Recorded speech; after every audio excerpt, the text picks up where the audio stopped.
To better understand multi-agent orchestration, let's code up a couple of systems, very simple, 2-node, one with and one without orchestration. But first, what is orchestration? It's two things primarily. It is state and then routing. More than that though, it is state routing and the decision logic that controls the routing amongst the nodes. And finally, it can be supervision over a graph or network of agents. Let's get coding. The first thing we'll do is UV init our project. I'm going to call mine orc, and then we need to do our dependencies. We're going to have LangGraph, LangGraph CLI, LangGraph API, and then also QDF, which is GPU accelerated pandas, and then lastly python.dev for our environment variables. I'm also using LangChain for my LLM inference. You might be using something different. I'm also going to create this .env file for my NVIDIA API key and also for my Langsmith API key, because we're going to use LangGraph Studio, and that is required to get rid of the nagging warning. The two Python files we're going to create are orc_on and orc_off for our head-to-head. They're going to be blank for right now. LangGraph.json is going to have two graphs this time, one for orchestration off and one for orchestration on, so we can do head-to-head comparison. Let's delete main and readme. We're not going to use these files. I've gone ahead and loaded up both of the Python files in VS Code, and I've got them split side to side. This won't have any difference yet, but I'm just going to go ahead and set it up like this for the future head-to-head comparison. First, some basic code. I have my imports, nothing major here. Then I have my LLM inference code. I'm using build.nvidia.com. You can use whatever you want. And finally, my toy pandas data frame dataset that's going to be used by the agents. And now for the agents themselves, it's actually going to be a blank graph here. I'm just going to instantiate the graph, create a start and end edge, and then finally compile the graph and name the variable app to match my langgraph.json. With my code set up, I'm going to go ahead and fire up langgraph.studio with UV run langgraph dev. I'm using a remote server, so I need to go ahead and open up my tunnel. And now in the LangGraph Studio, nothing exciting here, kind of boring for now. First, we're going to add our tool. It's going to be a Python tool for executing code, and it's going to put the result into a variable named result and return it back. Now we need our agent or node that will use the tool that we just created called execute Python. We're going to call this a coder agent. Before the coder agent, though, we'll have a planner agent that will create a plan for the coder agent to use. And finally, the fun part, to create our graph, we'll start off by creating the nodes. We'll create our planner node, our coder node, and then our Python tools or execute Python tools. And then we wire up the nodes together. We'll start with our planner node, which will take the human prompt to create a plan, pass that plan to the coder agent. Coder agent will create some Python code, pass the code to the Python execution tool, and finally return the result. One nice thing about LangGraph Studio is that as we change the code, this UI, this LangGraph Studio, will change automatically if we go to the right graph here. Let's go to, now we can see here is the updated graph. We've got planner, coder, tools, everything looks good. Let's give it one initial test. We'll say, what are the average sales? Let it run, and that looks good. To create our orchestrated demo example, I'm going to actually copy all the code from the orchestration off into the orchestration on Python file. In LangGraph Studio, I'll double check that everything is looking right, and this looks good, looks just like our orchestration off graph. To create our orchestrated demo, I'll first add the custom state here.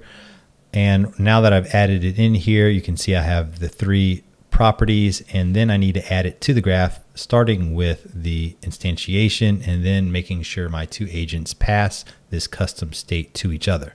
LangGraph Studio will now show these custom properties. We'll add a little bit of code inside each node to add some values to the properties in the customized state. We'll add the text string or the content from the planner LLM response in this property here.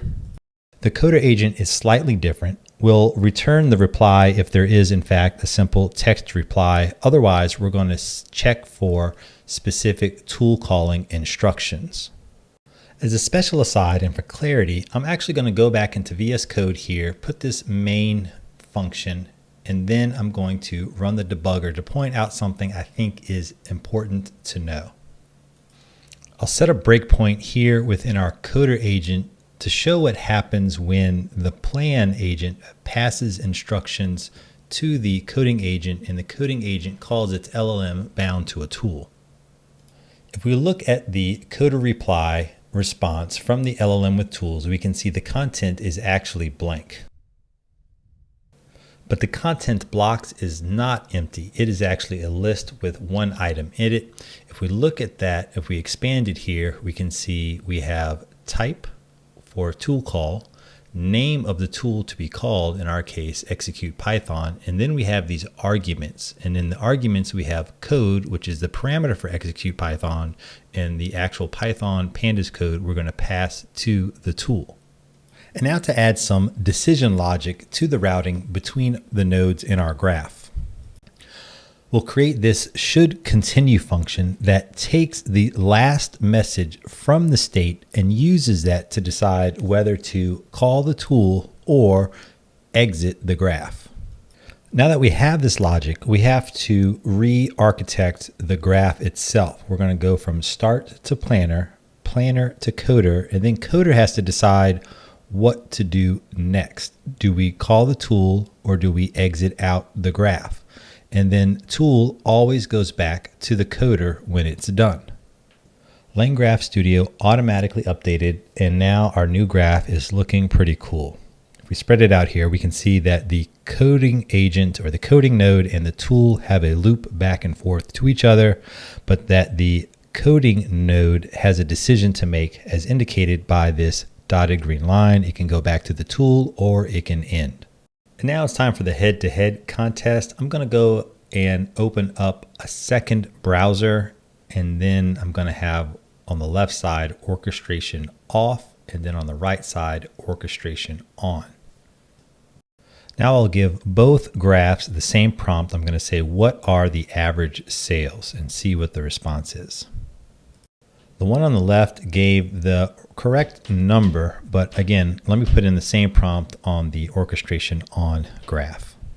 We got the same number, but a nicer, more English-based response. I decided to give it a few more prompts. So again, the first one, what are the average sales? The orchestration off got it technically right, but it wasn't, a human-based response. When I started telling it things like, say, I love AI, and what is 2 plus 2, the orchestration off agent does not work. Now the orchestration on mostly got it right. And then I decided, let me do something a little different. I'll create a Jupyter notebook to help illustrate the minimal difference to adding orchestration to a graph. And also that will keep a record of the prompts and the responses from the two different agents. The top 3 cells here are shared code between the agent with and without orchestration. All of this code is the same code we just went over in the head-to-head competition, except it's in a notebook form. One of the differences, this studio here, just a picture. And then finally, the head-to-head code is where we directly compare the orchestration on versus orchestration off. I'm going to run through 3 prompts calling the agent systems sequentially so you can have more comparison of the output. You can see the first prompt, what is the average sales? You can see without orchestration, we got a plain number, and then we got natural language for the orchestration on. Say I love AI, both worked well. That's surprising. It didn't before. And then finally, what's 2 plus 2? This took longer than I thought. And then finally, orchestration off got it wrong. Orchestration on got it right. I hope you found this tutorial informative and at least a little bit entertaining. In the description below, you'll find a link to all the code, which is my repository, which has links to other tutorials, and also the Medium blog associated with the code itself. I hope to see you in the next one. And until next time, cheers and happy coding.